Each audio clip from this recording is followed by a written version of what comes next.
Hello guys नमस्कार सबैजनालाई के छ सन्चै हुनुहुन्छ। म चाहिँ हाल रोमानियाबाट गाइज आज चाहिँ म ड्युटी जान लागेको छु। मेरो ड्युटी छ आज, सायद बाहिरको काम हुन्छ होला।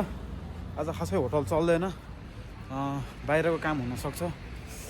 मलाई धेरै साथीहरूले, धेरै भाइ बहिनीहरूले मेसेज गर्नुभएको पनि थियो है, के जानकारी लिएर आएको छु भने साथीभाइहरूले अनि भाइ बहिनीहरूले अहिले जुन +2 सकाएर बस्ने भाइ बहिनीहरू युरोप के छ दाइ, युरोप कस्तो छ, के कस्तो छ, +2 सकाउने बित्तिकै युरोप यताउति आउने तयारी गर्दै हुनुहुन्छ है।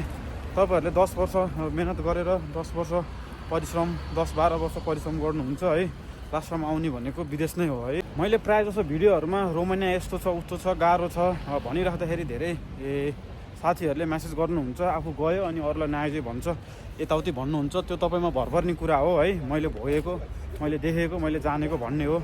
अब आधा गिलास पानीमा पानी सक्यो भन्ने कि पानी अझै बाँकी छ भन्ने तपाईँमा भर पर्छ है। कस्तो सोच्नुहुन्छ अरूलाई त्यसैमा भर पर्छ। त्यसैले नराम्रो नसोचौँ, राम्रो सोचौँ भन्न चाहन्छु म।